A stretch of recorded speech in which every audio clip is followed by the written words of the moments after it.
There was a preacher who used to tell this story.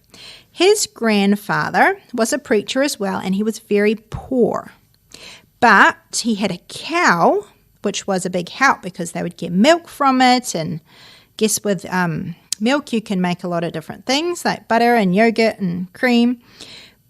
But and he had 10 children, so, he had a lot of needs. One day the cow got sick and it died.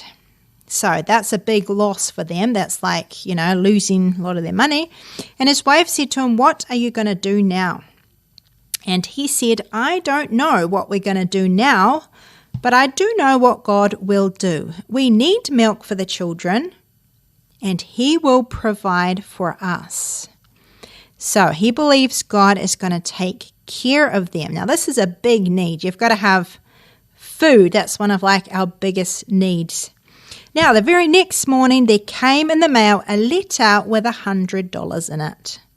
Now, he hadn't asked anybody around for help. He hadn't told people, "Oh no, our cow is died, can you help us?" But he had told God about it. He knew God could help. Now, so he got this money right on the day that he needed it.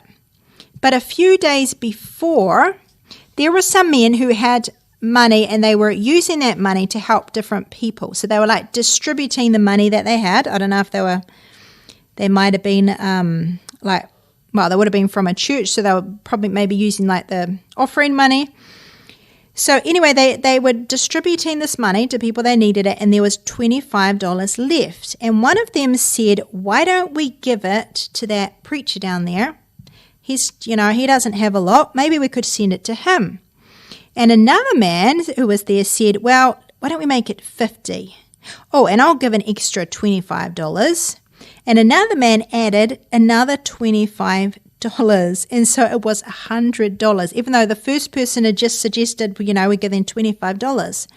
They didn't know anything about the cow dying, but God knew. And God put it in their mind to give money to that man. And so God used those men, and, they didn't even know it, to be able to help buy a new cow for his grandfather. So that's a pretty special story.